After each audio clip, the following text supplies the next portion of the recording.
daerah mana saja yang belum membelanjakan keuangannya dengan baik dan uangnya masih tersimpan dengan baik, bahkan ada yang disimpan dalam bentuk deposito.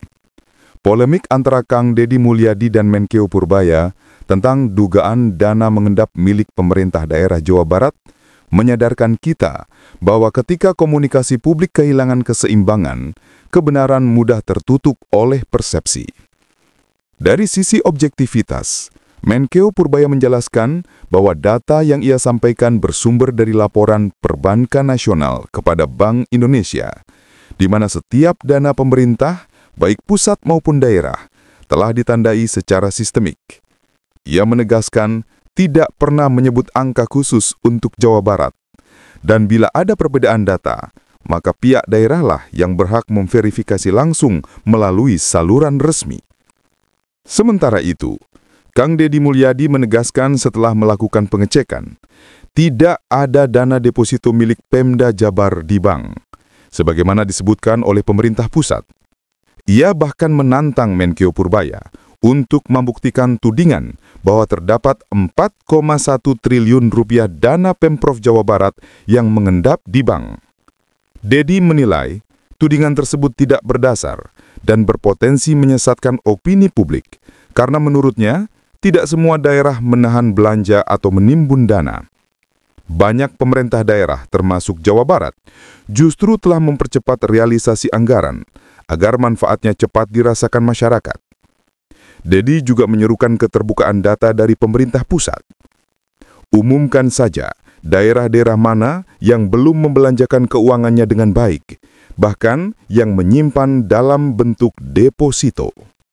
Bagi Deddy, transparansi adalah kunci keadilan publik, sebab generalisasi tudingan dapat merugikan daerah yang telah mengelola fiskal dengan disiplin dan tanggung jawab. Dalam kacamata OST Jubedil, langkah Deddy untuk meminta keterbukaan data patut dihargai. Itu adalah bentuk kontrol publik yang sehat. Namun, transparansi tidak boleh lepas dari sistem dan etika komunikasi antar lembaga. Kritik yang objektif harus berjalan berdampingan dengan pengakuan terhadap batas kewenangan dan mekanisme yang berlaku. Dari sisi sistematis, Menkeu Purbaya berpegang pada mekanisme formal antara pusat, BI, dan pemerintah daerah. Maka, ketika ia berkata, "Jadi Kang Deddy jangan nyuruh saya kerja," itu bukanlah bentuk keangkuhan, tetapi penegasan posisi kelembagaan. Namun, kalimat berikutnya, mungkin anak buahnya nibulin dia, membuka sisi lain dari persoalan ini. Kemungkinan adanya miskomunikasi internal atau ketidaktepatan data di tingkat daerah. Dalam toleransi dan kejujuran, kedua pihak sesungguhnya memiliki niat baik yang sama, mencari kejelasan. Tetapi niat baik akan kehilangan nilainya bila disampaikan dengan nada yang saling menyudutkan.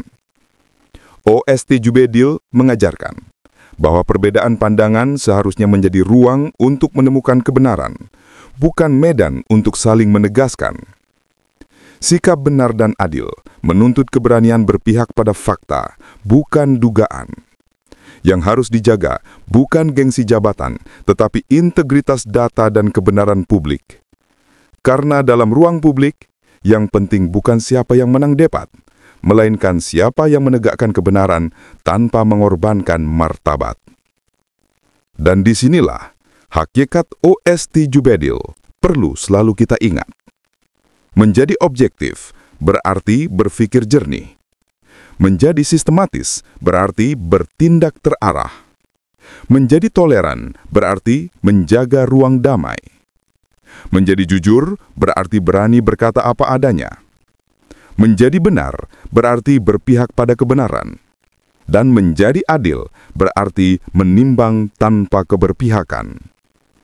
Karena tanpa OST Jubedil, setiap perdebatan hanya melahirkan ego. Namun dengan OST Jubedil, setiap perbedaan bisa menjadi cermin integritas dan jalan menuju kemaslahatan bersama. Dan kini, pertanyaan yang masih menggantung di benak publik adalah, benarkah memang tidak ada dana deposito milik Pemda Jawa Barat seperti yang ditegaskan Kang Deddy? Ataukah, seperti dugaan Menkeu Purbaya, ada anak buah yang mengibulin sang pimpinan dengan data yang tak sepenuhnya benar? Sebuah pertanyaan yang hanya bisa dijawab dengan kejujuran, transparansi dan keberanian untuk membuka data apa adanya, dengan menjadikan OST Jupedil sebagai lentera nurani di tengah kabut ego dan persepsi.